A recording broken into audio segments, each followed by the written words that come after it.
This episode of the Nerd Corporation podcast may contain spoilers and explicit language. Listener discretion is advised.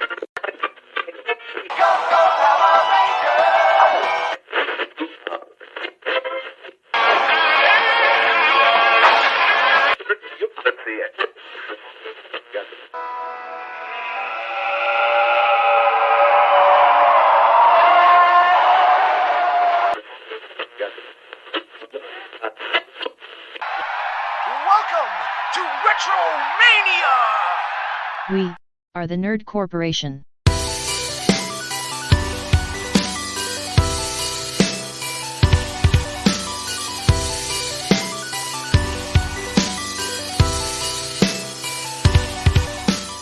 What up, everybody?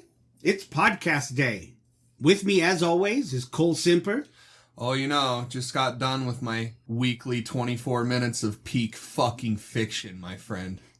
Derek Reese. I like being weird. Weird's all I've got. That and my sweet style. Nick Lewis. Cole Simper pussy trash. Well, I thought that's what Cole was going to say. My weekly pussy trash. As soon as he didn't say it, I was like... You're welcome. You're welcome. Yeah. The layup for you. I see what you did there. Yeah. And Angela Wooden. Yes, peak fiction indeed. Peak finger fiction. Whoa. Whoa. Getting fingered up in here? Freddie got fingered. Finger fiction good. And we are the Nerd Corporation. Welcome to episode 149, Retromania. What's it called? The Thing? Yep. Uh-huh. Yeah. We're going to be talking about the 1982 horror classic by John Carpenter and the 2011 prequel that follows. I came up with that title. That's for right. This episode. Yeah. Did you really? Or I did. pre-follows. No, that's her title. Nice. But first, let's get on with the nerd news. Sony Pop Bungie. God damn it. Which they insist was not a retort It to... wasn't.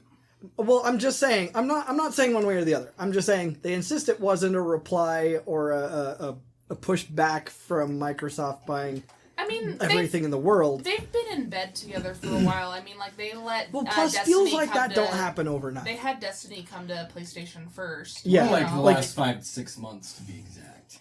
Yeah, well... I would say that I think you're right. I think that I bet it big, was big money deals like this are in the in the works. pipeline for a very I mean, long like, time. they have to, like, come to terms and conditions and Yeah. stuff. Like, it's not an overnight, like, Well, hey, and- let's get back at Microsoft. and there's a lot of regulatory shit you got to do and look at and make sure everything is in line. It feels like it's a really strange agreement because they're like, hey, yeah, we're owned by Sony, but we're completely independent to do what we want.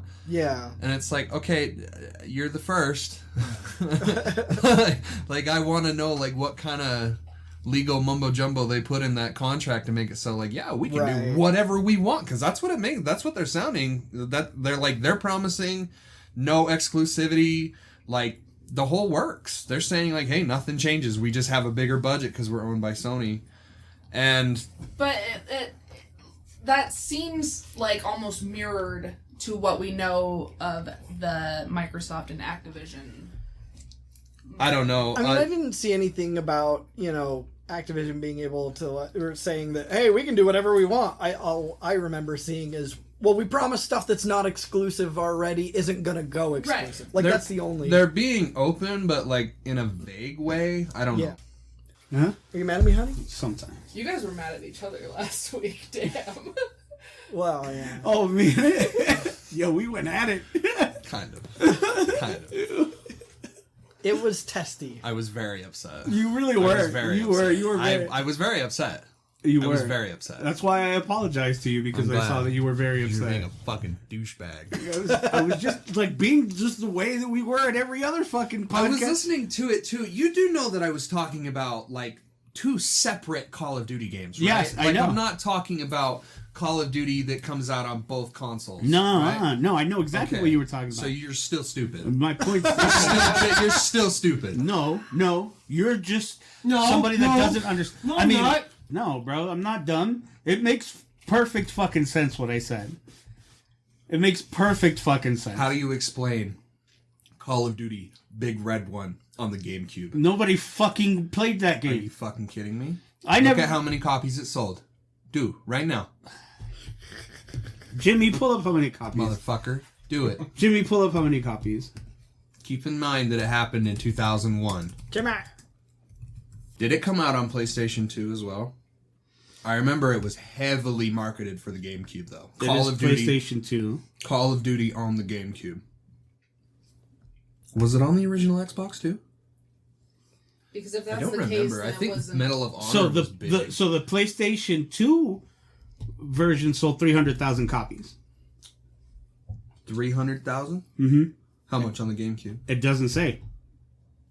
Interesting. I'm on Wikipedia too. I mean, if you give me 10 minutes, it can say something completely different. Yeah.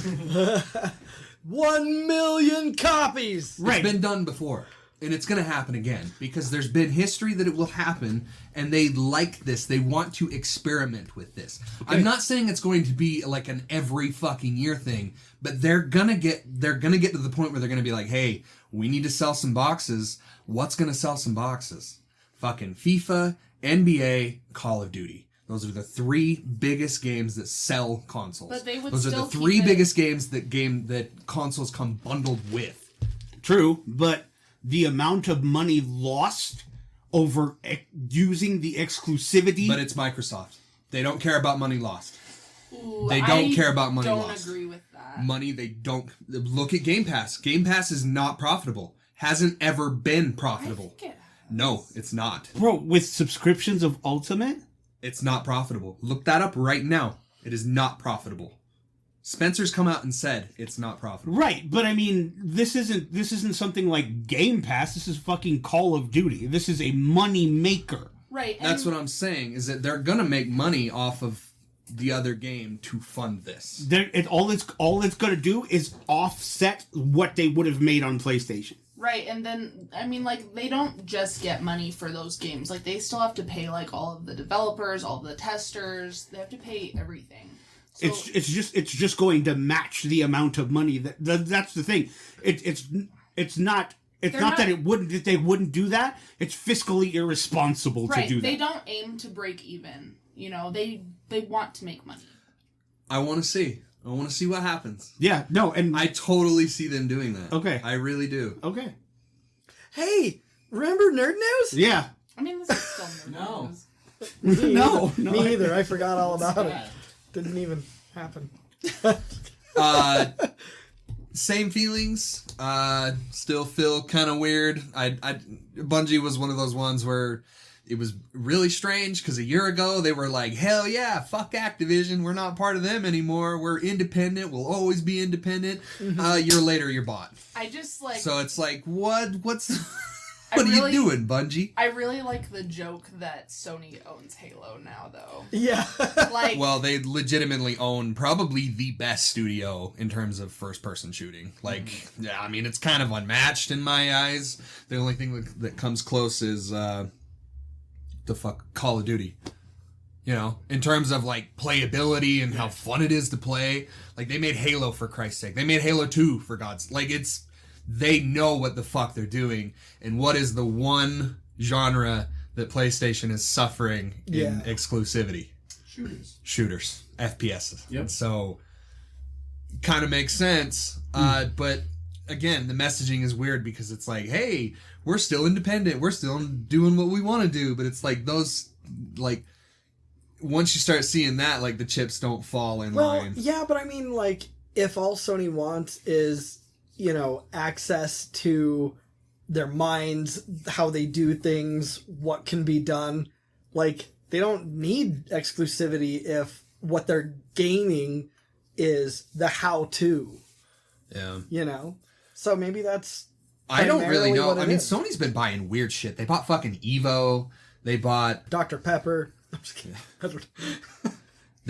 They're making weird acquisitions that don't seem like they are going anywhere. Mm-hmm. Like, why the fuck would you buy Evo? Especially with, like, all the shit that's been going on with, like, the Smash players and shit. Why the fuck would you go anywhere near Evo?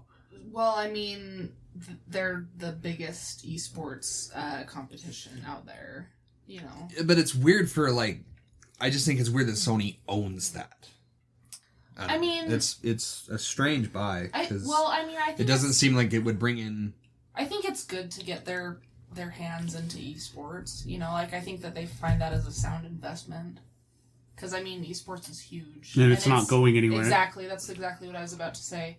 They canceled Genesis this year, and in turn, the Smash Melee made the world's biggest online tournament that's ever happened because of it. Not to mention that Smash isn't the only thing that happens at EVO. I mean, you've got Mortal Kombat, you've got Street Fighter. Street Fighter's probably the biggest thing that happens at EVO. Yeah. You've got Super Mario 3. Fred Savage is great at that. Agreed. Yeah. Yeah, no, like one might even say he's savage at it. What was that fucking movie called? The movie that Fred Savage was in where he played Super Mario 3. Little Monsters? No. I'm kidding. You motherfucker. Let's see. Fred. Little Monsters? Got him.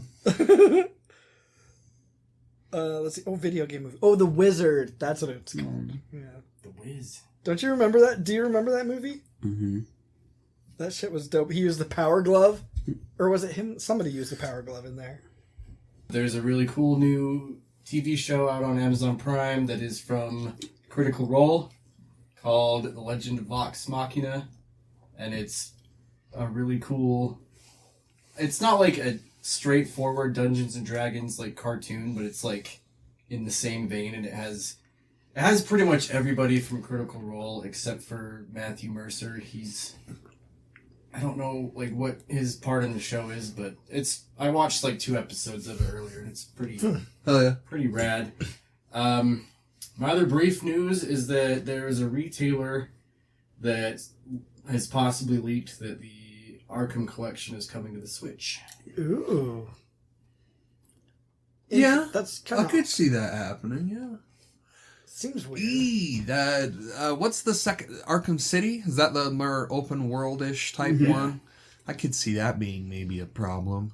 Getting downscaled like crazy. Yeah. Well, you know, if we had, I don't know, an upgraded Switch that ran decently on the handheld and I wouldn't plan on that. I just read a report saying that the next Nintendo console is probably like 5-6 years away. Oh shit. Good. All Yeah, right. they're planning on like milking the fuck out of the Switch, which they should because they just barely hit 103 million units. Jeez. Yeah. But that is big time. That's you're coming up on PS4 numbers with that.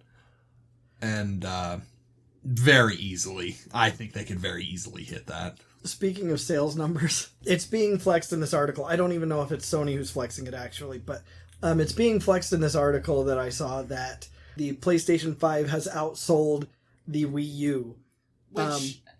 Which didn't sell very well. Right? You shouldn't Which is really- why I say it's a weird flex. And Well, they're saying... for 2 reasons. It's a weird flex. Yeah. That reason, because the Wii U didn't sell that great. People were confused by what the fuck it was. And then number 2, cool, the PlayStation 5 is selling great to scalpers. Mm-hmm, exactly. Like, what the fuck do the numbers matter if if You're right. consumers No, can't you're get right. their hands on them? Yeah, That's a valid but point. consumers technically are, but even if scalpers are buying them, they're still buying them and giving Right. Sony money. And Both I guess. points, both I points are guess. credible. but in turn, they're scaling back on production. The article that I read said that they did it in a year. That's why it was noteworthy. Oh, okay. Is like... As opposed Well, to yeah. the Wii U's life cycle. Right. Yeah, the Wii U, I'm pretty sure sold 14 million lifetime units. I'm not sure. That might be the Vita. I get the two mixed up quite a bit.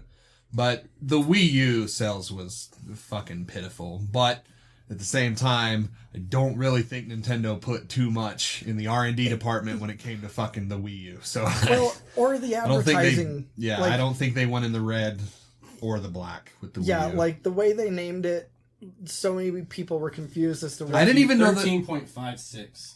How much was the Vita? Oh, that was just the Wii U, and Sony 17.3. 17. Fuck you, Wii U. Even the Vita sold better than you. I mean, why wouldn't it? Exactly. It's one of the greatest handheld The master consoles class. in the world. That's why I Because love you. Your fucking memory card costs half the price of a It's fucking true. Vita.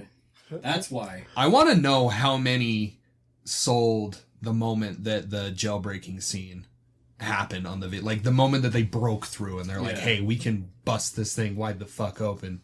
Because that's what happened to the PSP. If you remember, that thing got cracked real fucking fast. And people were playing Super Mario Brothers 3 with Sonic sprites on that motherfucker, like, a year in. Like, and that's why that fucking console sold, like, I think 113 million units. I would have kept mine had I known that that would have happened, but, like, I bought it and then I was like, I can't afford this fucking memory, dude. Baby's first porn machine. And then it's like, oh, I'll just, I'll buy an SD card. No. The Vita was... You can only use the Sony one. Yeah, the Vita had a rough beginning. Like, a rough first entrance into trying to enjoy that console. But what's so funny is that my experience that I had with my Vita legally was a fucking shy... It's a far cry away from the quality that the Vita has when you bust that fucking thing Allegedly. open. Yes, allegedly. I'm not... Allegedly. This is a parody. The Vita just fucking opens up, dude. And it's like the most perfect fucking machine. It feels good to hold. That if you have the OLED, it's fucking beautiful. The battery life on that thing, you can turn that fucker on. I bet it turns on. I bet it turns on. It does. You know? It will. It's crazy. Like, god damn it, you really fucked up with the Vita, man. My nerd news is that Cole and I are still very heavily playing Pokemon Legends Arceus, and I got my dream Pokemon today. I caught a shiny Eevee for the very first time in my entire life. Hell yeah. Yep. So, yeah, that's a thing that people are doing with Arceus. They're not really playing it. They're just shiny hunting. Like, that's all they do. And it's hours. It's hours upon hours upon hours of just killing the same Pokemon over and over and over, waiting for a shiny to spawn. And it's fucking awful. And I don't know, why do you hurt yourselves? Why do you do this to yourselves? It's fucking awful. I mean, I had fun when I, took the time to do it. Like, I caught 4 shinies in one day. Like, I was pretty happy about it. I mean, as a person who plays WoW and is very, very used to grinding shit and just killing the same fucking thing over and over again to get a mount or a pet that I want, I get it. I 100% get it. I guess I shouldn't say most, but a good amount of WoW stuff is at least sort of time gated. Like, you can only kill it once per day or once per week. So, they make it so that you're not going to sink all of your time into that one thing, but there are hundreds of things like that in WoW you could do it with, so you could really still spend every Will you bit of play that time. Final Fantasy 14, please? I don't know. Will you play it? I will play it with you. Please, please. Maybe. You would fucking love that game, dude. WoW is... I mean, I can't speak to it because I have never played it, but from what I've heard, Final Fantasy 14 just blows it out the water. Well, and that's where all the WoW players went when they were upset. And you hate the shit that Blizzard's doing. Yeah, Square Enix is like, hey, we don't do that. In fact, we do the fucking opposite. We love our people. Like, the storytelling is unfucking paralleled. They're saying that this is the best Final Fantasy story. We're not trying to grab titties over here in the workplace. We're trying to grab fake ones. You know what I'm saying? Virtual ones. You know what I'm saying? I don't know. How did we go You from can Pokemon play to the this? first the first part of the game and its first expansion completely free, with no requirement to pay whatsoever. I don't know. I think Black Sox might get upset with me. He was trying to get me to play that hardcore. I still need to play. If he's listening right now, I'm sorry. I know I need to play with you. I can't consolidate my time right now well enough to sit down and play an MMO. Even though I'm still paying for it, I do plan on returning pretty heavy in the summertime though. He's been wanting to get on here to talk about Final Fantasy 14. It's so fucking good, dude. It's really, really good. Well, maybe we could all try it together and have It's him so on killer. and do an episode. Yeah, probably not, but I mean, that man is gone. He's got thousands and thousands of hours in that game, bro. yeah. Hell, when he would fall asleep playing that game on stream. Yeah. like That's he'd be fucking awesome. he'd be streaming, like, or I'd like see that he was streaming. And you click onto it? I click on it and it's just him fucking passed out. Like he's just like slumped in his couch. And you know how that motherfucker snores. Oh, dude. Yeah. He was fucking controller in his hand, like he's just palming it in one hand. God. And there were still dude. people in there just talking to each other. That's great. Yeah, it was fucking wild. That's great. That's very funny. Yeah, Moe, if I end up playing it, I'll hit you up. But you wouldn't try it, Eddie? Maybe. Just to finish up on Pokemon Arceus, I don't want to say too much. I still want to keep it rather vague because I know Right. that y'all are eventually going to play it. Heavily recommended. It is very different from every Pokemon game I've ever played. I played a bit of it over at my friend Neil's house, and It's there's fucking a lot awesome. of cool stuff, like the dodge roll, like Well, the Dark that's- Souls roll. Yes, that's like one reason why I say that it's so much like Dark Souls, because it's got like those like boss fight elements, and it's also got like the parry dodge roll, you know. So Yeah, I'm still playing it, and that should tell you something. It's true. It's true. Cole a shelves Pokemon games faster than anyone. Especially Pokemon games. Yeah. Especially Pokemon I want to games. get it, but as of the 25th of this month, there is nothing that I will be playing except for one game. Elden Ring. Elden Ring. I still don't know where I'm going to buy it. Am I going to buy it on PS5 or am I going to get it on Steam? I don't know. I don't know. Well, because I'm going to have Dying Light 2. I don't know. I want that to be the game. Like, that I make my triumphant return to PS5. Like, We're gonna plat it. Me, you. Is it fun, man? Dude, it's so much fun. Fuck, it looks so good, It's dude. still in the mail. It won't be here till tomorrow, bro. Dude, I'm dying. I'm It dying. is so fucking fun, dude. I swear to God, before I stand before you, I almost bought the full fucking game digitally just so I could fucking play it. Dude, it is Oh my God. so cool, and it is so pretty. And you're playing it on a 5 too. No, Damn it's it. like- So pretty. So in Marvel news, Hulk's World War movie set to start filming next year. Yes. And so it's a leak. It's not a very trusted leak, but Bruce Banner is set to play a major role in the upcoming Disney Plus series She-Hulk, which will introduce the character's similarly superpowered cousin, Jennifer Walters. On its own, the mere existence of She-Hulk indicates that Marvel is planning to expand its Hulk storylines. And this is from myotakuart.com, by the way. Well, hadn't we already heard or gotten news somewhere that they were going to do a She-Hulk series? Yes. Yeah, well, that's already like in the... Right. So... But I mean, it would make sense to do a movie and tie it in. Like, there's no reason not to. Right, and so there's a sketchy new leak that suggests that the film may be one of Marvel's biggest Phase 4 titles.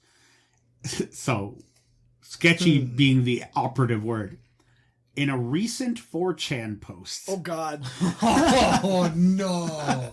You did Wow. not. You did Talk about not. trusted sources. Yeah. Oh Yeah, my you know, God, I don't bro. understand what's sketchy about this. An anonymous user posted a number of alleged details about what Marvel's still unconfirmed World War Hulk adaptation It's has. Q. I know it is. Yeah. According to the user, the project will split the World War Hulk story into 2 movies, with the first following Ruffalo's Bruce Banner as he journeys into space to find his son Scar. The adaptation's second half will allegedly feature appearances from multiple MCU heroes who come together to decide whether they should kill an out-of-control Banner before he causes too much destruction. The second film's MCU heroes will apparently include She-Hulk, Captain Marvel, Captain America, Doctor Strange, Hawkeye, War Machine, Yelena Belova, Cersei, Black Knight, and several others. I fucking love Yelena. Yeah, me too. So much. She was so good in Hawkeye. She was so good in everything. Yep. Which one? So the article continues with, now before getting too into the weeds with this leak, it's worth noting that all of these claims should be taken with an entire salt mine. For real. So little is known about Marvel's World War Hulk adaptation, including if it's even happening. And it's hard to believe this many plot details and cameos have already been figured out. Yeah. but I saw it and it felt, like I felt like I should At least put it out there. Yeah. 4chan isn't always wrong. It isn't. Well, No, it isn't. It's always wrong Well, morally. that's how we found out about Let's Go Eevee and Let's Go Pikachu. Well, and a even lot if of Smash. even if he knows, or whoever this anonymous user is, like, maybe they don't know all the details they claim to know, but maybe some of those are legit, Yeah. Though they are never right morally, they are sometimes right when it comes to in terms of being correct. shit like this. So before we get into the subject of the hour, if you are listening on YouTube, please don't forget to like, comment, share, and subscribe. Hit the little bell notification. We want to beat that algorithm and get into as many nerdy ears as possible. Also, if you would like to support the things that we do, please consider supporting us on Patreon, patreon.com/nerdcourtpodcast. And if you can't make a monthly contribution, consider supporting us on PayPal, paypal.me/nerdcourtpodcast. We lost a patron. Oh no. Who? Mom. Mom canceled her subscription. Gonna call this bitch up right now. She's gonna be so mad. Oh, Hi. how come it's not working? I'm only connected audio. I thought it would make you less mad.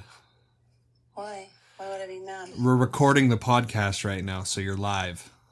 Oh, awesome. But we're calling you out. But we're calling you out For which thing? because you stopped giving us money on Patreon. I didn't. It says that you're no longer paying us. Oh, you know what? My card just got updated. How do I update it with you? Like, literally, the end of January, I got a new card that has a new date on it. Oh, okay. I would never stop paying for you guys, but I don't know how to get back on there. Mom, we love you.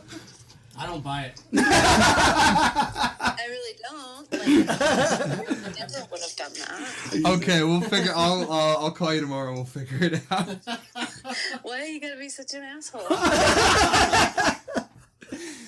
Content, Mom. Content. Oh, I'm sorry. Beep. Why you gotta be such a beep? No, we do it for the We do it for the content. No, you can curse all you want. You can say whatever you want. I'm getting that from a lot of different places that I have auto pays on. So just call me tomorrow. I'll fix it. I would never ever want to Okay. not Aww. support my Biggest favorite fan. nerds. We love you, Mom. Love you. I love you too. You guys be good. All right. Love you. Okay. See ya. Bye. I was with Just her sick all. of Cole. I was with her all day. Just sick of Cole. Sick of all of your kids right now. She got super pissed at me this morning. Oof. I FaceTimed my dad and she's like, "Don't show him the garage. Don't show him the garage." And I'm like, "Mom, it doesn't fucking matter." Her garage is like her. Hoarding. That's where she like goes out. It's to her. smoke It's her and, like, shame. That's the word. It's her little hovel. It's her. Her shame cellar. Yeah, she goes in there. Well, it's away from everyone. It's cold. Like It's No, also, I like- it's where she smokes. It's Like, also where the cat's litter boxes are. well, yeah. And grandma's wine. It's also where she gets super high. I'm sure she's gonna appreciate us telling her stories out. The Oh, IT Don't crowd. tell my stories. Mom probably doesn't. It's care. like the IT crowd when Jen starts smoking again and she has to walk Mhm. like, through the Russia. It's so Soviet. Yeah. I can't do this anymore. So, don't stop giving us money or else we'll fucking call you. I'll call you. I just called my own mother. You think I won't call you? We'll call you and harass the shit out of you Yes, until you we give will. us money again. Fillmore, you're next. Actually, we love you, Fillmore. You're looking good. So now, let's get on to the subject of the hour. The Thing. Yes. What thing? The things That thing. That Thing. Oh, it? No. No. What's it called? The Thing? Whatchamacallit. Who? The Thing? Yeah. Today we're talking about John Carpenter's masterpiece, cult fan favorite, The Thing from 1982. This was my first time watching it. And Y'all also, tourists. I cannot pronounce the director of the 2011. I'm sorry. There's no way. There's no way. He's I think he's Norwegian, actually. Yeah. Jimmy, will you pull up the director's name? Come on, Jimmy. You need to be faster than this. You fucking bitch. I You think you're gonna get this paycheck? You fucking bitch. Quit an beating unpaid off in there, intern- Jimmy. It's an unpaid internship. What are you talking about? We didn't promise He you didn't any know money. that. He didn't know that. Yeah, so it's very, very Norwegian or Swedish. Matthias? Matthias Van Yeah, Hellingen. Van Hain. Hellingen. Van Helsing? Yes. Let's let the professor handle it. Well, I don't know anything about fucking Norwegian shit. You do now. I'm Nordic Scandinavian. Let me see this. Matthias Van...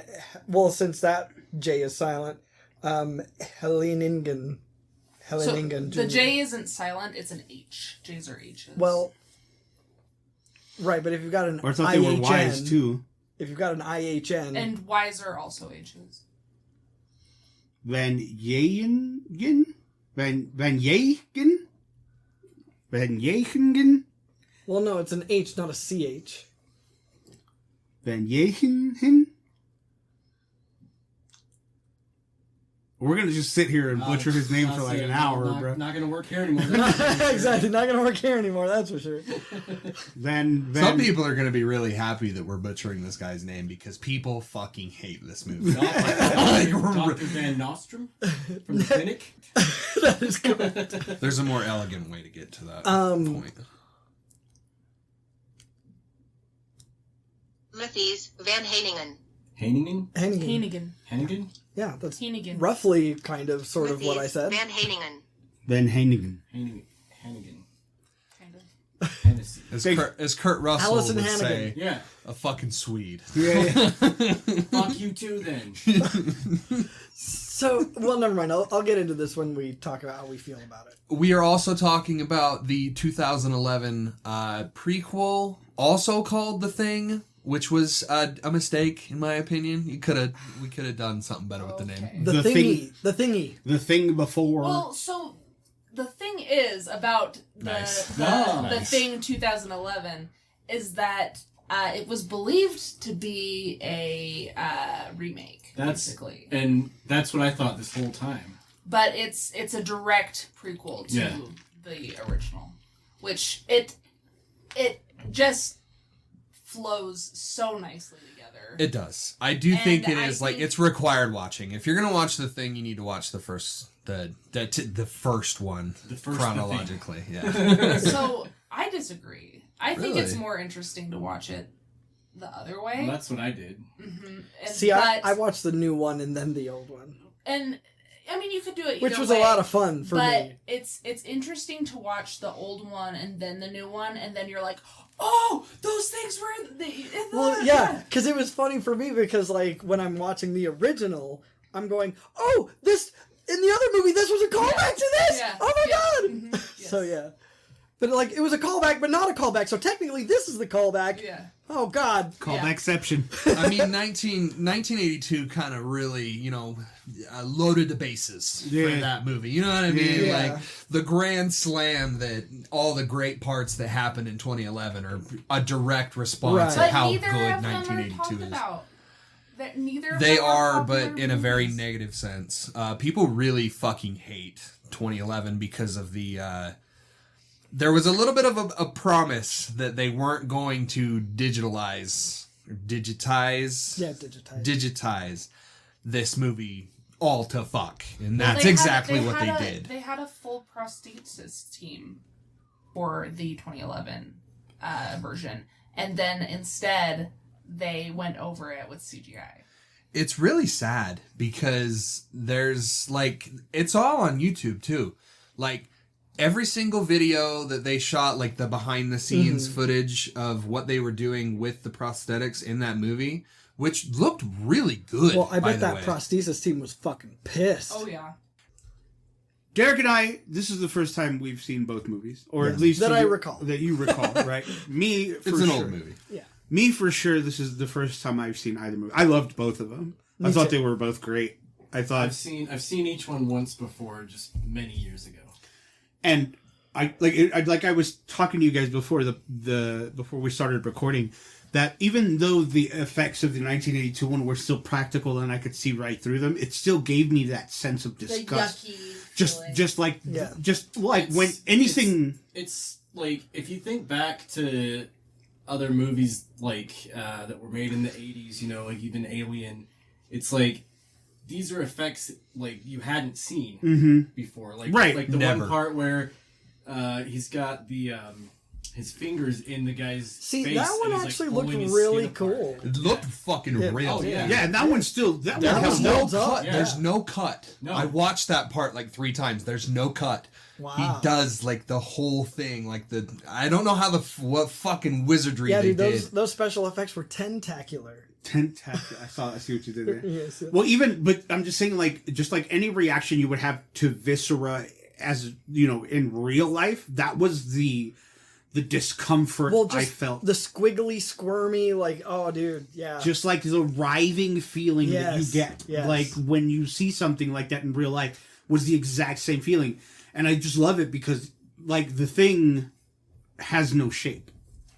Like it isn't meant to have a shape because it takes on the shapes of Well, others. even when it's in its like visceral form, like when they first are shooting at it, when it comes out of the dog, it's got a shape, but it's not Well, any one it's shape. like an amorphous Yeah. sort of Well, and conglomerate of whatever it's trying to absorb. personally, my interpretation is like, you know, it's an alien, right? So, when it's got like those really nasty like bug-like appendages, maybe that's like part of it from another planet.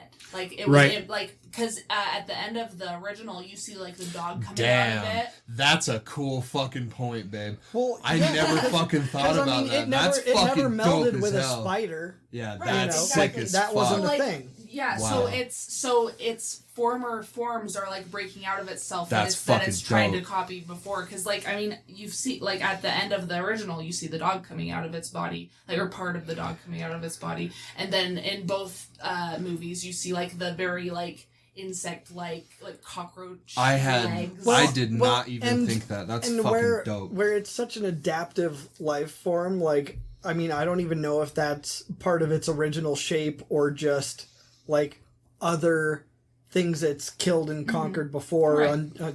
in different Exactly. places. Yeah. So Makes you wonder like what it looked like originally. Like that's Very, what very I'm beginning. getting at. But like There's comics and stuff. But, There's like- like a whole lore. I don't know anything but about like it. the internal stuff that like we see where it changes and stuff, I think that those are like former forms that it's taken. Yeah. I really did enjoy these movies, and I really like. This was a way fun topic.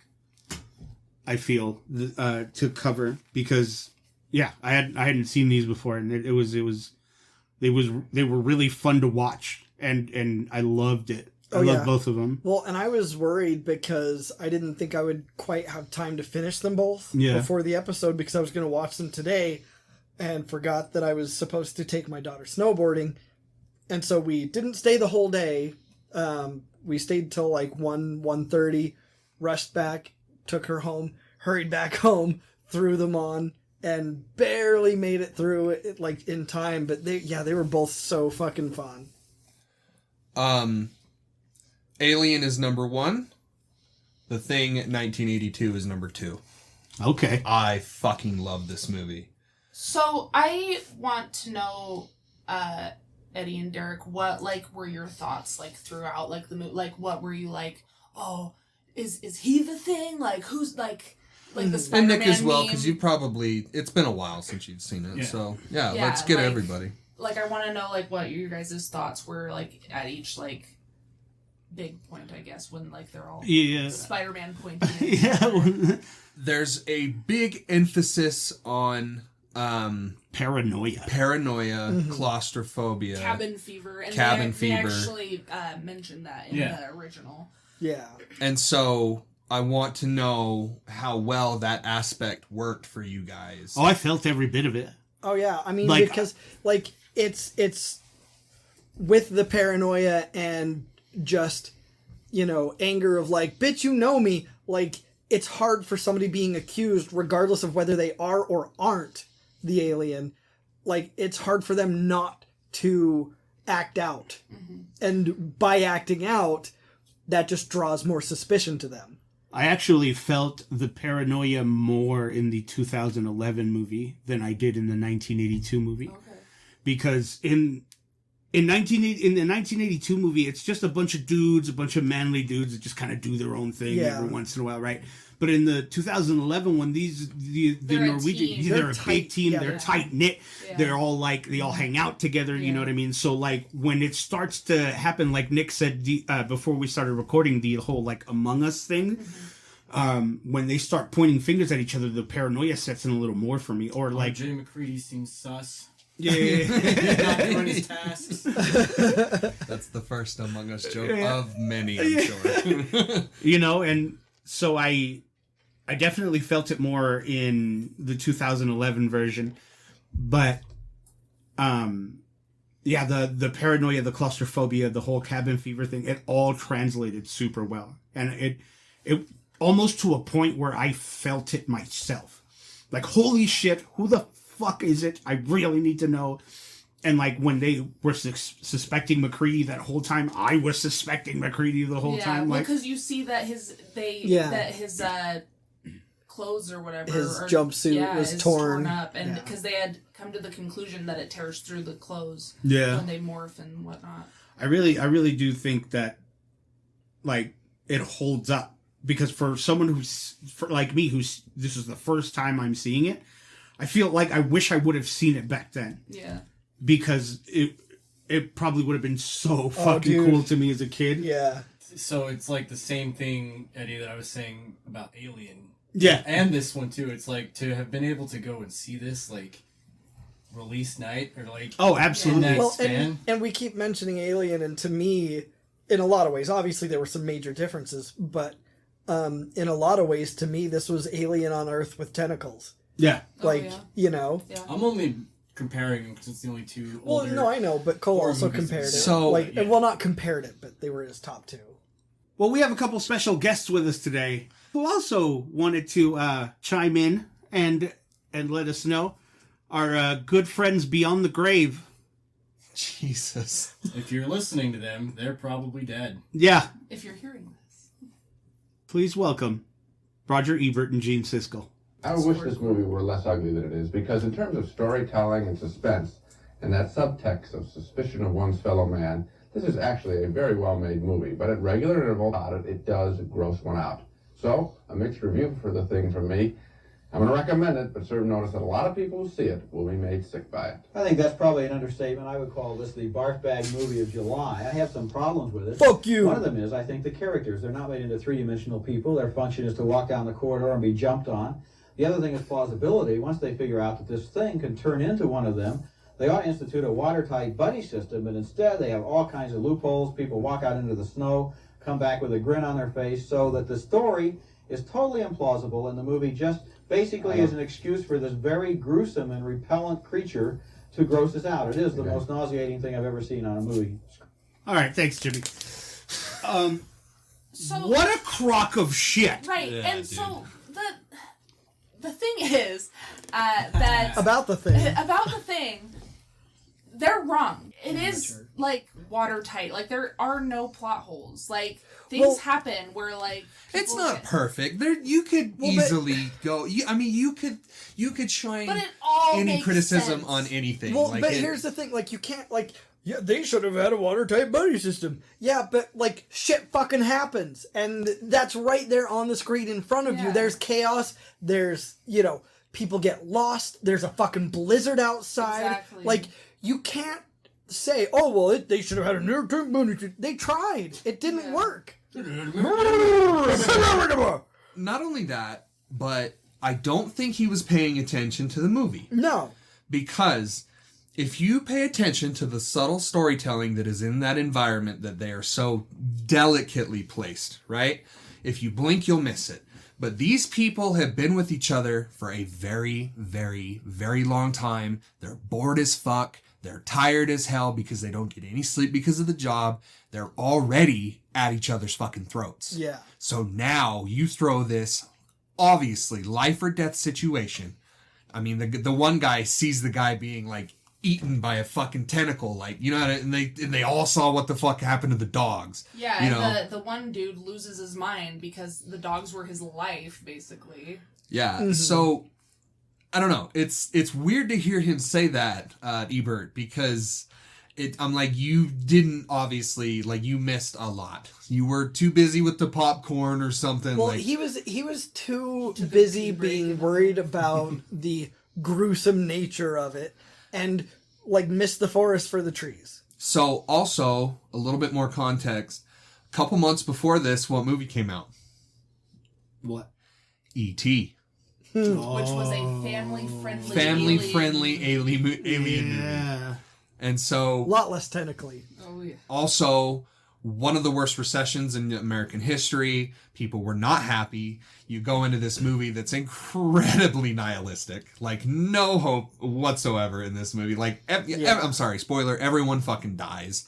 The last two people that, you know, survive freeze to death. You just don't see it. Yeah. You know, Yeah. like, it's a pretty fucking dark movie. What's his Keith David's name? Jew? Is that? No. Childs. Childs. I was gonna say Giles for some reason. Oh, gotcha. People did not like this fucking movie when it came out. Like, at all. And it was mostly because of the grotesque prosthetic work. And it's funny that we sit here now, you know, with hindsight, and we say, dude, it would be fucking cool as hell to go see this movie when it came out. Because, this movie came out, like, around the same time as Blade Runner. Like, it was a fucking... like, sci-fi nerds were eating fucking good at this time. Yeah. Like, it was great stuff. Yeah, and it completely ruined the movie industry.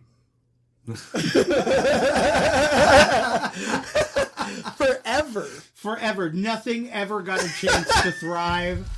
Nothing ever got a chance to happen. I love you, Just Cole. those I'm sorry. fucking stupid ass sci-fi movies. I'm sorry I had to do that. Quite a statement. I think Quite a statement. I think that It was the, quite a statement. movie for me though isn't about. Yeah, he doesn't agree with you. So, one thing that I wanted to point out was how much these movies have influenced, like, media today and, like, throughout time. Right. One thing that stands out a ton to me is it's obviously, like, a direct rip, like, parody of the movies, but it's an episode of Rick and Morty called Total Recall. Yeah. And it's literally the thing. It's the Cronenberg people. It's the first episode where they introduced Mr. Poopy Butthole and Sleepy Gary. Sleepy Gary, yeah. Yeah, and so they all, like, think that they know each other and stuff. That's the one where they introduce all the past characters, right? So fake characters. Fake characters, yeah. That was my favorite episode. Yeah, it's great, but it's literally... Yeah. And Jerry has, like, this fucking weird affair going on with Sleepy Gary. Yeah. But also with Beth. Beth is also with Sleepy Gary. That's right. And they think that Sleepy Gary is the real one, and they think Jerry... Sleepy Gary was, like, the in plain sight. Remember that fucking documentary? Yeah. And then there was the when they were like, remember that time we were stuck in an elevator with Uncle Vinny? He's like, I'm walking here. I'm stuck in an elevator shaft, but I'm walking here. But yeah, that was one thing that came to mind. I'm gonna beat you to it because I knew you were gonna say it. Dead Space is 100% like completely inspired by almost everything John Carpenter did, but The Thing especially. We mentioned it. I mentioned, I think, when we did our Aliens episode, that Dead Space took from that too. Yeah, exactly. I was just gonna say a couple things. That one of my favorite parts of the original movie was when, I think it's Fuchs, like, where they catch him running outside and they all go out and confront him. His name starts with a B, and he's got the fucking crab hands. And he just screams. Yeah, because he didn't take, or the thing didn't take enough time to like. God damn it, you caught me! So like he just like lets out this like haunting. It's still the scariest part of the movie for me. That shit is so fucking scary. That's my favorite part right there. And then I had to look this back up because I remember reading about this, and now that we're doing our episode on it, there's a fan theory that suggests that at the end when Childs and McCready are drinking, there's a fan theory suggesting that they're both drinking gasoline from a Molotov cocktail to see who notices the difference first. Because the thing obviously wouldn't notice. You know? And you see Childs like at the end just kind of take a swig from it, and then the movie ends. I heard there was a thing that said that the way that the creators gave the thing away in humans was to give them light eyes. With just like tiny, small specks of light. That's what I was just reading about too. Yeah, so if you look closely, you can tell. Yeah, they have just like these little small specks of light in their pupils. Fuck off. Yeah, that's what I was reading about. Childs being the thing says it's actually supported with how he lied about Blair's whereabouts at that one point in the movie. Yeah, so I could see. Well, he didn't really lie. He was just kind of vague. Yeah, like it almost kind of seemed like, why am I telling you this? I already suspect you. Yeah, it felt more like that. But so the theory is that if he drinks the gasoline, they won't notice that it's gasoline. So the first person to like. Well, but I mean, one of them knows. Right. So, but that contradicts the continuity in 2011, because in 2011, they are spitting out everything that they can't replicate. They wouldn't be able to replicate gas. Well, no. So, like a human would spit out gas because they'd be like, oh, that's fucking disgusting. No, like, he's saying their body would reject it. Their body would reject it the same way that it would reject whether the their needle. body rejects it or not, like, their body wouldn't have time to reject it. Like, they're just saying that if he drank it and didn't realize that it wasn't liquor, then that's obviously the thing. Like, if he drank it and acted like, oh, cool, liquor, good. That makes sense. I see that it might be an issue with, like, that theory. I don't necessarily agree with that theory, though, because it seems that when the thing takes over someone's body, they know everything that person knows. That's a cool theory. I'm going to have to look at that. Yeah. Because they interact with people the same, they talk the same. Well, they do. I don't know if because if they're replicating their cells, then they should be able to replicate their thoughts and stuff. Yeah, I don't know if I think that that's the case. I think that they just like see like enough of like what was happening around them, and like because I mean obviously they have been along with everyone the whole time. So I feel like maybe if like a person would like ask like a very personal question like to answer, maybe. Well, yeah, but like when the alien took over the Norwegians, it knew how to speak Norwegian, right? So, like, it knows what they know. Right. My headcanon is that they both froze to death. Yeah.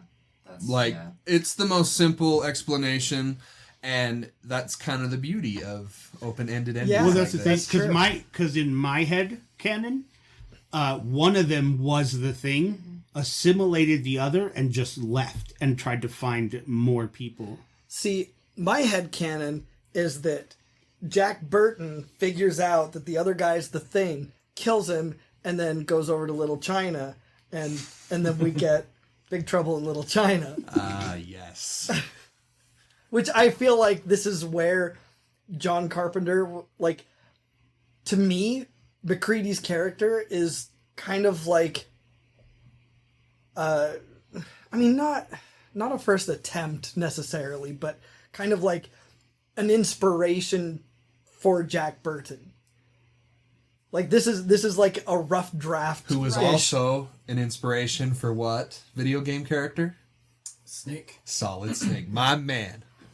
Escape from New York and LA. But like, I mean, and he even tries a few little quips. Nothing to the level of Jack Burton, of course. I mean, Jack Burton is a quip master. Never seen that movie. What the fuck? I've never seen Big Trouble in Little China. I also have not seen it. What the fuck? Maybe that could be one of our next. That's one of Kojima's favorite movies. If you can't fucking tell. Yeah, I can see why. It's a banger. One thing that Cole and I were discussing earlier today as we were finishing the original, was that Kurt Russell's character is a lot like Ripley. Like Ripley from Alien. Yeah. Yes. The only thing that is the chick in the 2011 version. Yeah, I could see that. The only thing is that I feel like Alien does a lot better job obscuring the main character until later. But I think that Kurt Russell is kind of like the poster child. Like, he was also like one of the biggest fucking stars in the 80s, which is hilarious. If I ever find a picture that properly conveys this, my uncle looks like fucking Kurt Russell. Like, long hair, long beard Kurt Russell from this movie. Right. I swear to God, I have a picture of him in the cabin in Bear Lake. Like, there is a picture of him that looks exactly like Kurt Russell. Wow. Maybe it's the thing. Total tangent. I mean, I have an uncle that looks a lot like Chris Cornell from Soundgarden. So, I think the thing is Among Us. Get it? Among Us? See what I did there? Sassolini. Amogus.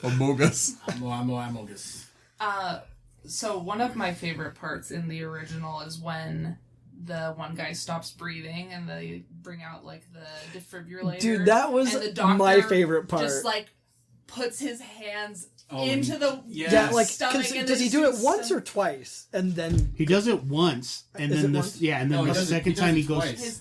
He does it twice, and then does it again, and then goes down to do. No, he goes to do it a third time. That's right. You're right. Yeah, his hands go through. No, he does. No, the stomach opens. No, the stomach opens. Yeah, and yeah. He does this a couple times, and then he does back the defibrillator, and then his head crawls away. And, it waits for them in the doorway, and they're like, they look at it and they're like, "Are you fucking kidding me?" And just like torch it. It's so funny. That was probably my favorite scene. Yeah. This is my favorite form of the thing. It's so fucking creative what happens. And creepy as Not fuck. only does it have an insane reveal with them taking the fucking doctor's arms, you know, and then moments after that is when we lose Clark because he tries to fucking knife rush. The guy that we think the whole time is the thing guy. because he was alone with the dogs for a really long time. So, by the way, the stomach arms reveal, like, that was one of the jump scares that got me because I was expecting... Fuck yeah. I was expecting him to, defibrillate him again, and then, like, the guy would jump up and, come after him. Like, that was... The stomach thing, I totally did not expect. Yeah, same here. I love every fucking moment that this thing is on the screen because it is horrifying and it looks fucking real to me. Like...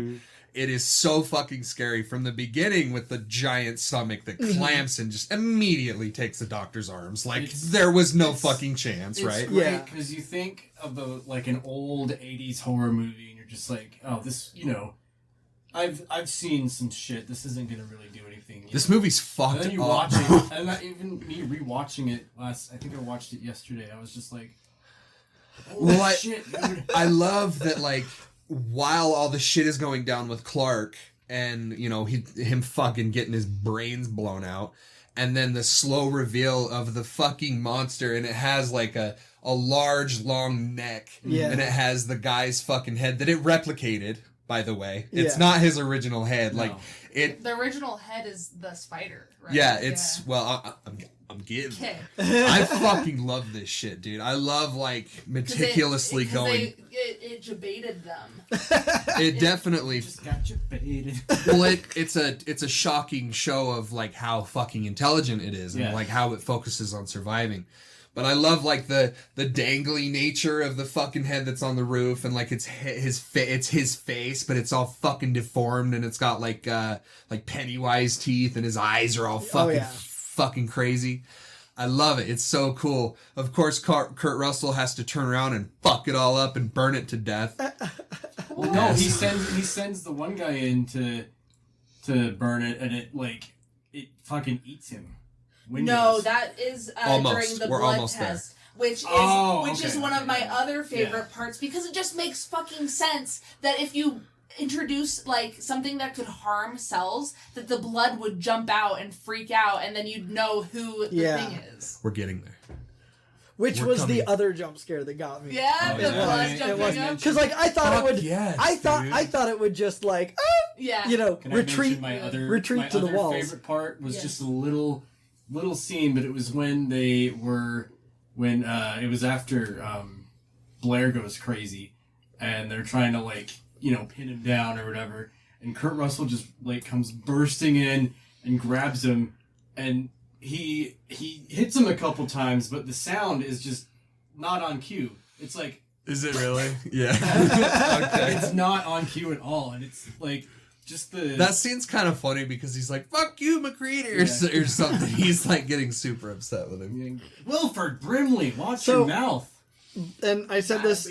I said this outside of the episode or outside of recording, but Wilford Brimley without a mustache and with more hair does not hit right for me. Right? That was so fucking awkward. Well, I mean, at least the alien was the one that took his arms and not the diabetes. Yeah, for real. Well, I get short and I beat my wife. Then I found out my wife's been dead for 30 years. Who the hell was I beating? Who the hell did I hit? That's Family Guy, isn't it? Yeah. Until he talked, I didn't even know it was him. Yeah, the most grotesque part of that transformation was how the scream of the monster when the head is slowly separating from the body, but you're seeing torn ligaments and fucking it's already infiltrated it to the point where it's pus and it's just disgusting, and it falls down. And I still, watching it today, I'm like, dude, it looks fucking real. I'm sorry. It looks fucking real. When the head is on the ground and the tentacle comes out of its mouth and it's slowly inching its way towards the desk. That shit looks fucking real. I'm sorry. Trying to be all stealthy and shit. Right, it's the appendage pulling it. And then it waits in the doorway you guys gonna catch me? The fucking... I know, right? You guys the fucking spider transformation, how the legs just come out, and then the squelch of the eyes coming out. I'm it's so fucking stupid good, dude. It's so fucking good.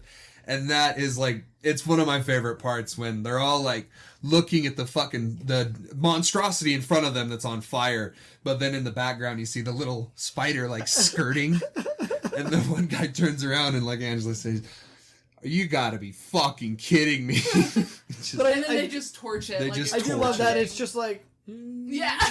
It is just standing in the doorway. You guys gonna chase me? You guys need condoms? Chase me? You need snacks? I know, right? That fucking part is so good, dude. A little backstory, right? Yeah. On the thing. It was adapted from a book, Who Goes There, by John W. Campbell in August of 1938.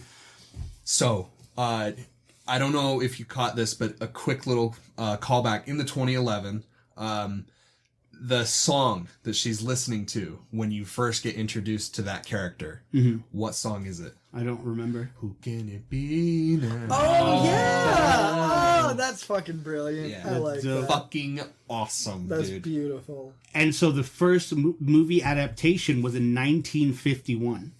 Yep. It's called The Thing from Another World. But in this movie, it was replaced by a singular body, kind of like Frankenstein. It's a man. Yeah. Yeah. It's just a body. So... You said 50s, right? 1951. Yeah, it's very 50s. It's very the monster is a man in a all gray suit, and the cheap lightning effect that you saw in the 50s. It's very much that. What was that called? The Thing from Another World. Yeah. And the book was Who Goes Who There? Goes There? From the 33, 31. 38, I think, wasn't it? Dang. I maybe, I don't know.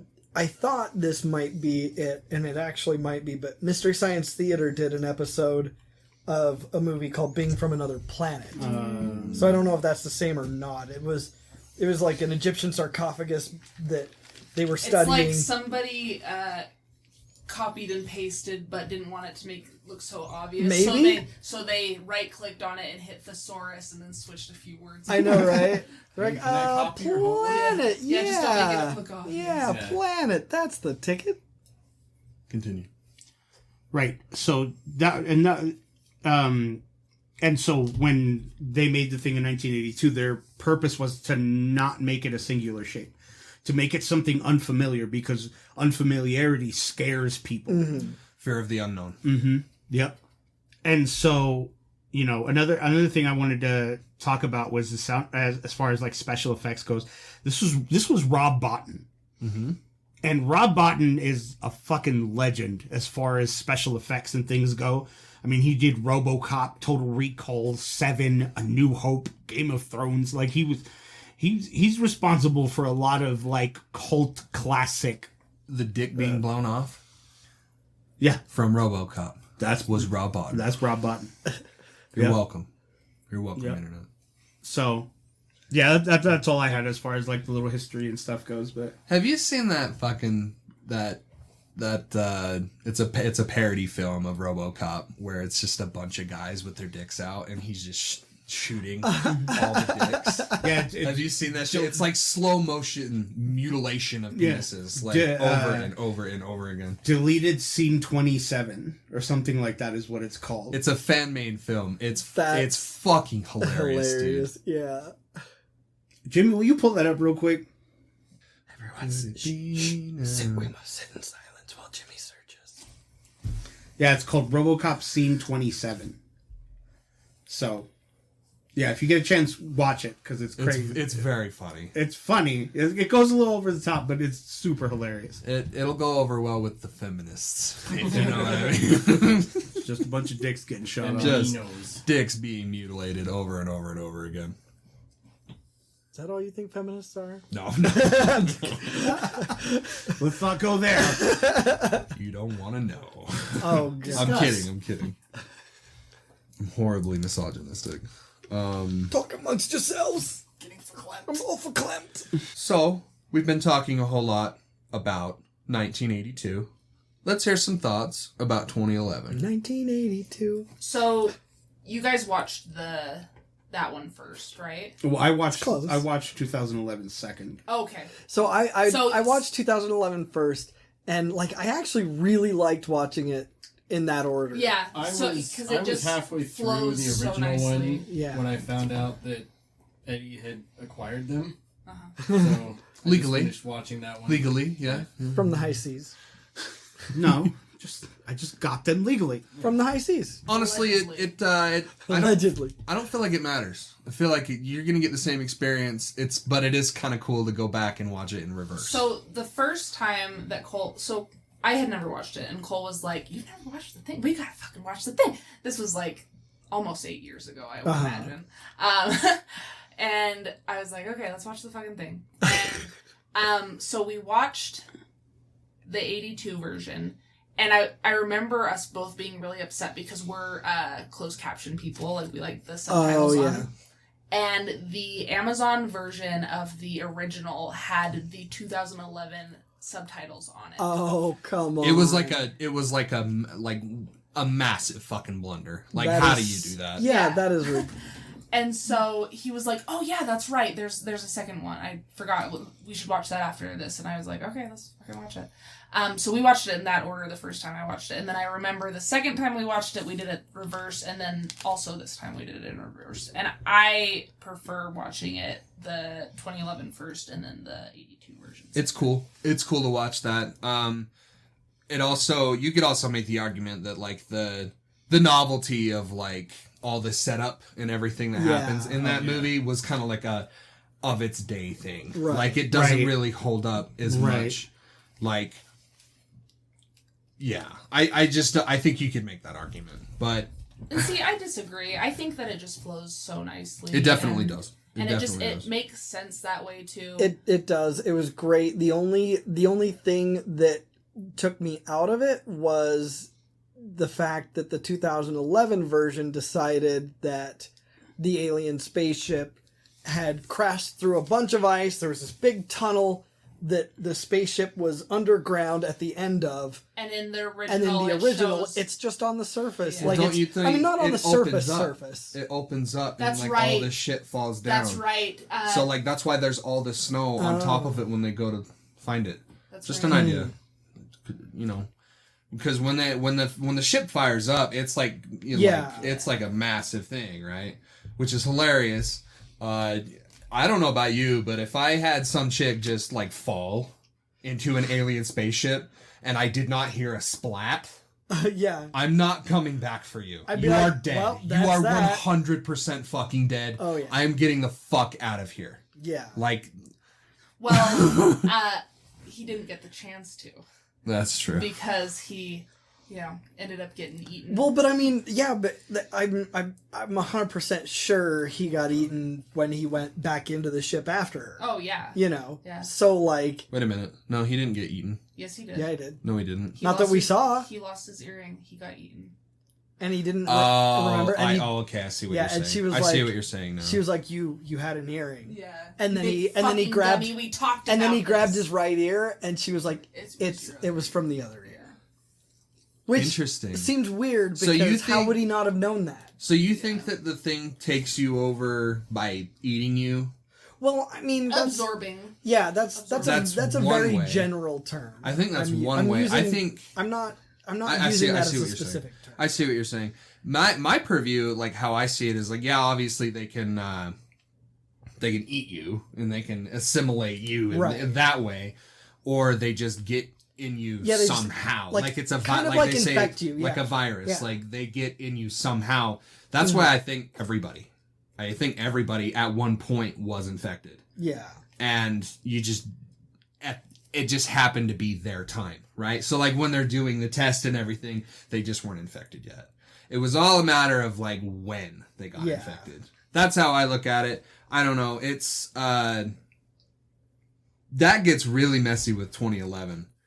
And where I feel like it kind of makes more sense is because like you see them like morphing just by touching each other. So it's like any kind of contact at all with this thing. Yeah. You're fucked. Like it's done. I do like the sort of parallel, kind of parallel, where they did the blood test in the 82 and then, looked at everybody's cells and. Oh, yeah. Yeah. And then in the 2011. Yeah. So that is a common complaint with 2011. I don't feel so harsh about it because I do feel like they tried to do their own thing. They tried to do their own blood test. Yeah. Because like you were saying, Nick, it was like some people thought it was a remake. Mm-hmm. And I still do kind of think it is. Like it's in a lot of ways. I mean, it's a super safe movie. It's Rise of Skywalker. No, so it's Force Awakens. Force Awakens. Force Awakens. I think it's it's a very nice mirror it's Force of the Awakens, original, but has its own twists and it's able to be in continuation. Also, people really fucking hate the CGI in that movie. I thought it looks fine. I thought it looked really good. I didn't have an issue with the CGI. There's some funkiness, like the when they're in the helicopter. And the one guy that you think is going to turn isn't the guy that turns, and his face just splits.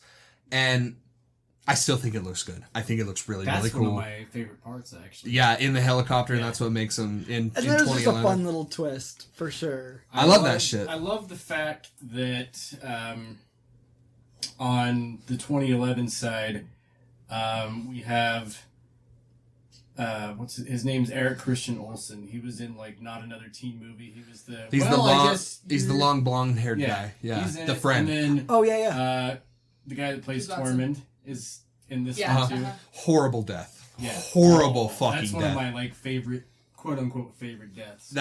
It's so gross. Yeah. Like how he like opens his eye a little like really slowly and like a bunch of fucking pus and blood comes out. God damn, dude.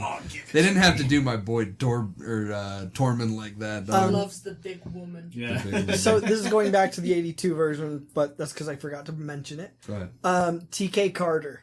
Yeah. TK Carter. So he was on a bunch of shows in the 80s, namely Hello Miss Bliss, which was the precursor. It only went one season, but it was the precursor to Saved by the Bell. And he was on both. I think he was on both of those. And he was on, what was the other one?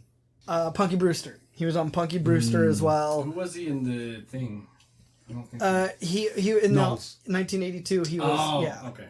The black guy with the beanie. Yeah. He was like, but he was also like he was in Moesha. Yeah. He was in The Nanny. He was a recurring character on the Steve Harvey Show. And he was in a bunch of movies in the 80s. Like Right. He was all over the place. Like he was that dude. He was like the Keith David of the 90s, you know what I mean? Like you didn't really know who he was, but you saw him in a bunch of shit. Like, but your dad know about him. Yeah. And we also got Keith David. and we got the Keith David. So very weirdly, I did not know that this was Keith David. Yeah. I did not know because I've never seen Keith David. I've never seen who he looks like. All I know him from is what? When the credits... Requiem for a Dream? Arbiter.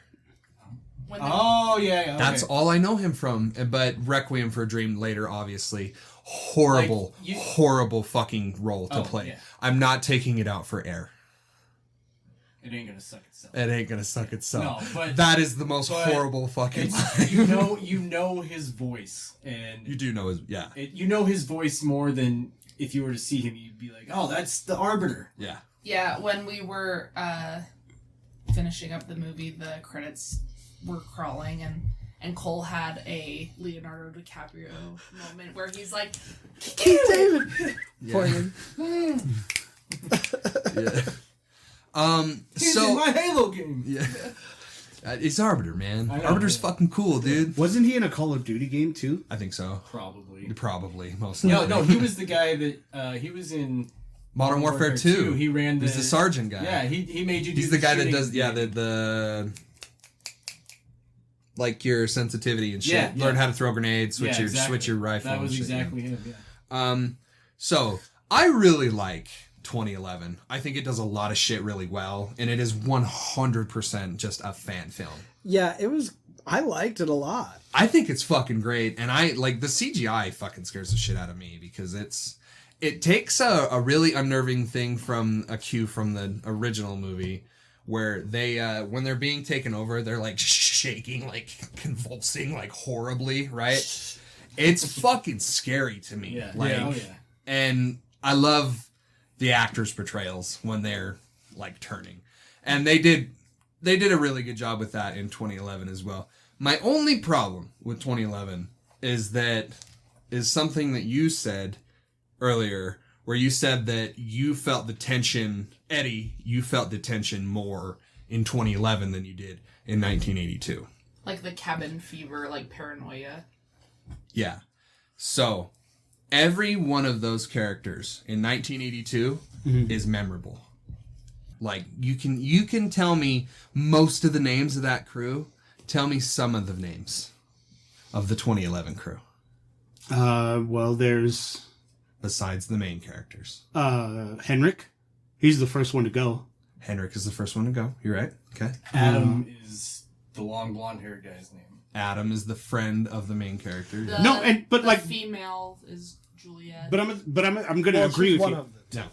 I'm going to agree with you, but I feel like the paranoia sets in for me more because of the fact that this team was so close-knit. Mm-hmm. They're not memorable whatsoever, and some of them were practically just bodies for the thing to tap. Well, and like the thing about the 1982 that made them memorable wasn't how tight-knit they were or, anything like that. It was just that they were basically caricatures. I mean, they were... you know, they were all just kind of. They were the Spider-Man meme. I mean, they weren't very multifaceted. They came off as very everyday. three-dimensional. They weren't very three-dimensional. That's the only thing. Fuckface Ebert. They should have had watertight alibis. I know. And a watertight buddy system. And a watertight butthole. Yeah. And a watertight boat. Yeah. But no, like that's the only thing like I kind of agree with him on is like they, at least in terms of what we saw on screen, they were somewhat one-dimensional to a point. Agree to disagree? Like every character was a type. I can understand that. I can see that. I see what you're saying. I liked it's very everymanish. Like it's yeah. And it's almost kind of campy in a way. Like, and that's more charming to me than like the super dramatic hyper realistic portrayals of like seeing something fucking horrible, right? Like, it's a little weird that Kurt Russell can look at that dog being fucking deformed and just be like, huh. Well, would you look at that? That is something else, isn't it? You know, whereas in 2011, they're like, ah! You know, like they've got like actual facial fucking reactions to this fucking unfathomable creature, right? Also, one thing that 2011 has over 1982, the one thing is 1982 is like really fucking brutal to dogs. Yeah.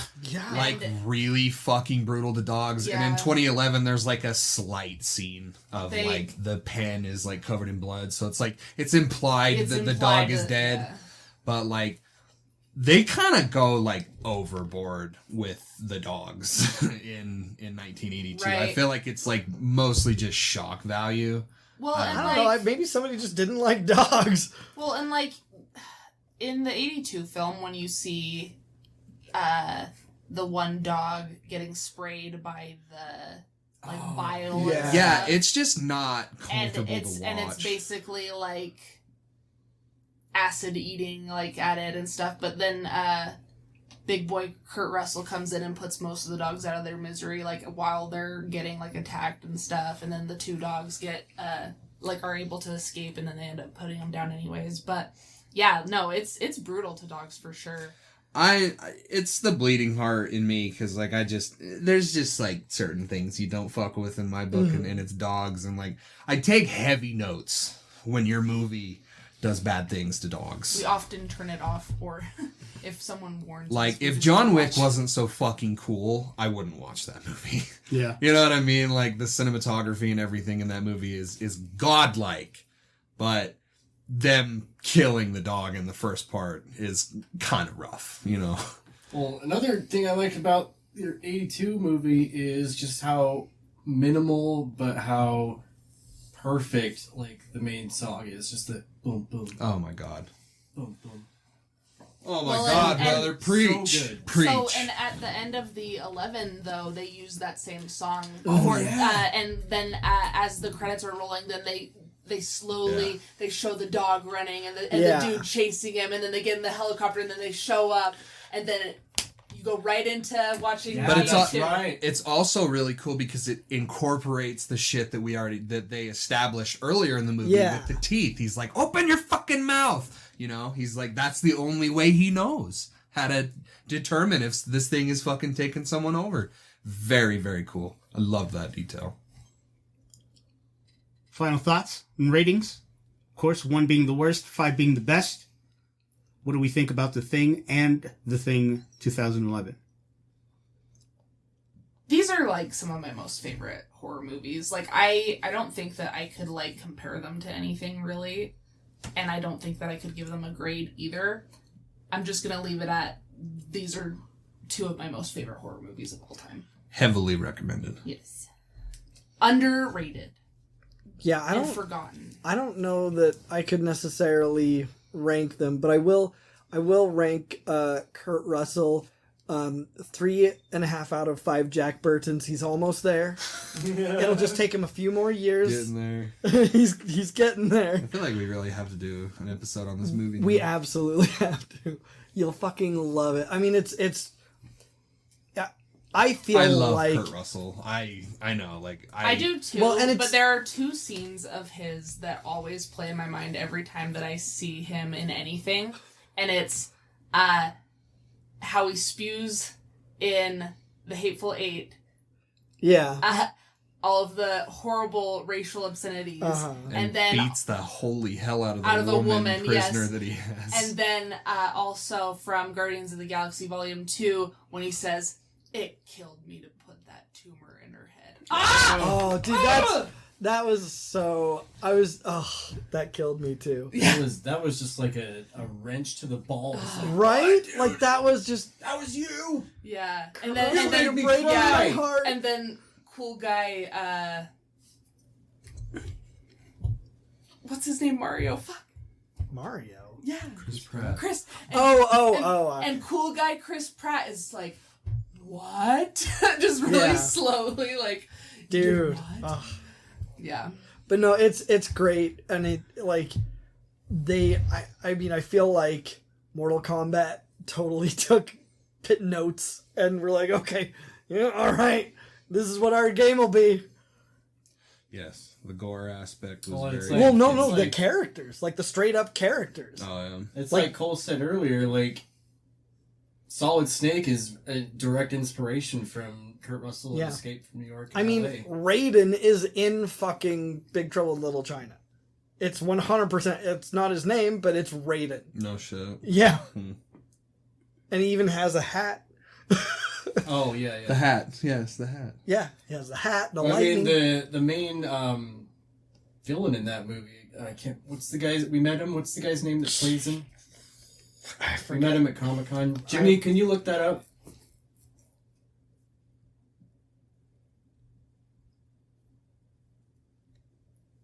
I just remember him from that, and then Seinfeld, Party of Four. Yeah, James Hong. Yeah, James Hong, but he's like pretty much a spitting image of Shang Tsung almost. Oh like, yeah, almost to a T. Party Papa. I hate that episode. That's like one of my least. Did you know That's episodes. a cabin fever. Did you? So episode, two I think. things. First of all, that is one of audience favorite No shit. episode. That is an Really? audience favorite episode. You know who else hates that episode? Who else you're in the company of? Misty. NBC executives. Oh. They hated Well, that they- episode and wanted it it's- killed. It's the first and only that doesn't have a scene change. Yeah, they're all Well, just it's that, and they were like, okay, this episode really is about fucking nothing. This is garbage. Yeah. We don't want you to air this. But yeah, It's the show about nothing. It fits. Yeah. I will say 82 thing gets a 5. Like, revisiting it, I don't remember how long it's been since I've seen either one of them. But going back to it, like I mentioned earlier, like the effects, given that it's a 1980s movie, oh yeah, very early 80s, you're still just like, holy fuck, dude, that's insane how they were able to pull this off. 2011 is good. It's not, I don't think it's as good as the 82, but it's a good, like, it's a perfect transition. But Well, and it has so many nods. Like the nods are what made like- it for me. oh yeah, the axe in the door.